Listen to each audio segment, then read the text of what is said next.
তার মানে বিশাল কিছু।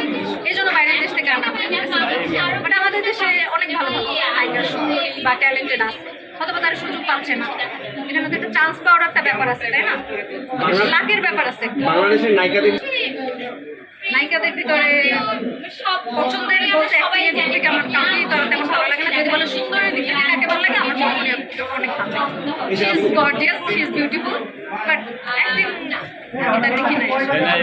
সিনেমার ক্ষেত্রে আমাদের বাংলাদেশের নায়িকারা পিছিয়ে আছে, সেক্ষেত্রে তাদেরকে এগিয়ে নেওয়ার জন্য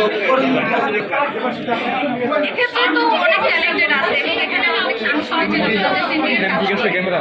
সেখানে হচ্ছে ডিরেক্টর, প্রডিউসার বা এদের সুযোগ দিতে হবে, তাদেরকে চান্স দিতে হবে। চান্স না দিলে তাদের যে ইউটিলাইজ করতে হবে প্রপারলি ইউটিলাইজ না করলে সে কীভাবে আসলে আগাবে, তাই না?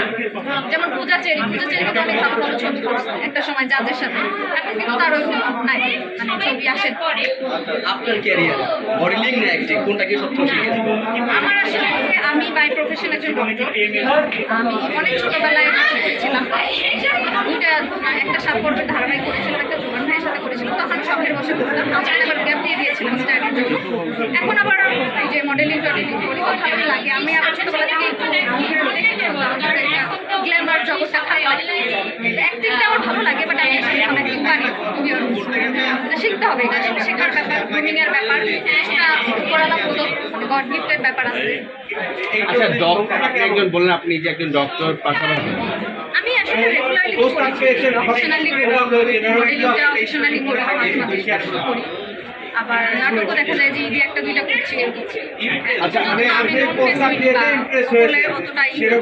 আচ্ছা, আমি যদি একটু অন্য টপিকে যাই, যে আপনি মডেলিং আছেন, অভিনয় আছেন, আমরা অনেক সময় শুনতে পাই যে মডেলিং নেগেটিভ অফার দেওয়া হয় মডেলদের। আপনার ক্ষেত্রে এরকম কোনো অফার এসেছে কিনা, বা আপনি এটা কীভাবে হ্যান্ডেল করেছেন? এটা তো একটা স্বাভাবিক, শুধু এটা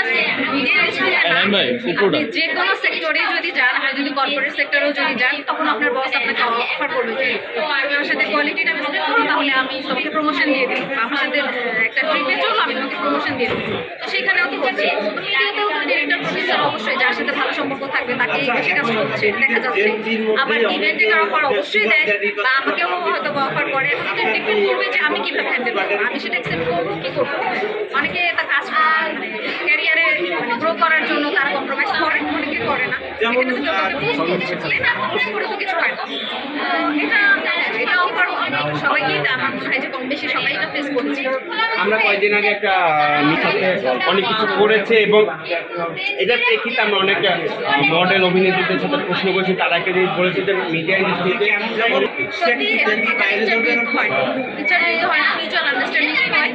অথবা অফার করে, কেউ যদি অ্যাকসেপ্ট করে তাহলে সে তখনই হয়। বাট এখানে আসলে রেটের বিষয়টা, আর ওই যে কথাটা, ওই অ্যাক্ট্রেসকে আমি চিনি না, ওনাকে আমি এই ইস্যুতে সোশ্যাল মিডিয়া থ্রুতে, ওইখানে এই জিনিসটাকে আমার কাছে মনে হয়েছে যে এটা আসলে দুজনে আমাদের রিলেশনশিপ থেকে যদি কিছু হয়, এটা তো রেপের মধ্যে পড়ে না, তাই না? মিডিয়াতে কাজ করার ক্ষেত্রে পরিবারের সাপোর্ট পরিবার আসলে খুব একটা সাপোর্টিভ খুব একটা সাপোর্ট করে না। সবাই এটা ধারণা করে যে মিডিয়াতে কাজ করে, মিডিয়া মডেলিং ইন্ডাস্ট্রি মেয়েদের ভালো জায়গাতে বিয়ে হয় না, বা ভালো ছেলেরা বিয়ে করে না, ভদ্র ছেলেরা বিয়ে করে, এরকম একটা ধারণা আছে। এবং এটা মনে হয় অনেকাংশে সত্যিও যে অনেক থেকে বিয়ে করছে বা এটা নিয়ে একটু প্রবলেম ক্রিয়েট হয়।